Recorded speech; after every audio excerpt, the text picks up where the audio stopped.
भगवान राम की चर्चा हो और दशानन रावण की कोई बात ना करे, ऐसा हो नहीं सकता। रावण भले ही एक राक्षस कुल का राजा था, लेकिन उसके जैसा पूरी दुनिया में दूसरा कोई व्यक्ति नहीं।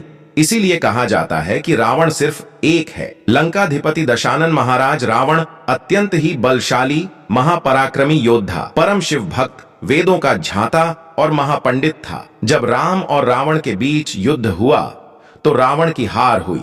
रावण मरणासन्न अवस्था में था। तब भगवान राम ने लक्ष्मण को रावण से शिक्षा लेने को कहा, क्योंकि राम भी जानते थे कि रावण इस संसार के नीति, राजनीति और शक्ति के महान पंडित थे। इसलिए राम ने लक्ष्मण से कहा कि तुम रावण के पास जाकर उससे जीवन से जुड़ी ऐसी शिक्षाएं प्राप्त करो जो तुम्हें और कोई नहीं दे सकता है।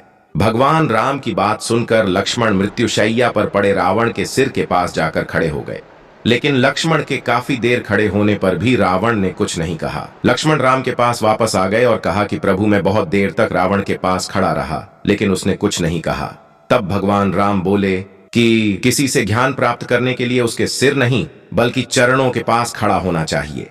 इसके बाद लक्ष्मण फिर से रावण के चरणों के पास जाकर खड़े हो गए और रावण ने मरने से पहले लक्ष्मण को जो बातें बताई वह आज भी हर किसी को जरूर जाननी चाहिए। रावण लक्ष्मण को ज्ञान देते हुए कहते हैं कि किसी भी शुभ या अच्छे काम के लिए देरी नहीं करनी चाहिए, वहीं अशुभ काम के लिए जितना मोहवश करना पड़े उसे उतना टालने का प्रयास करना चाहिए। अपनी शक्ति और पराक्रम में इतना घमंड नहीं करना चाहिए या इतना अधिक अंधा नहीं होना चाहिए कि शत्रु तुच्छ लगने लगे। मुझे ब्रह्मा जी से वरदान मिला था कि मानव और वानर के अलावा कोई मुझे नहीं मार सकेगा, लेकिन इसके बावजूद मैंने इन्हें तुच्छ मान लिया और यही मेरी सबसे बड़ी भूल थी, जिस कारण आज मैं मरणासन्न अवस्था में पड़ा हूं। रावण का तीसरा उपदेश था कि अपने शत्रु और मित्र के बीच पहचान करने की समझ होनी चाहिए। कई बार हम शत्रु को अपना मित्र समझ लेते हैं, जो कि बाद में हमारे शत्रु साबित होते हैं। वहीं जिसे हम शत्रु समझकर पराया कर देते हैं, वही हमारे असली मित्र होते हैं।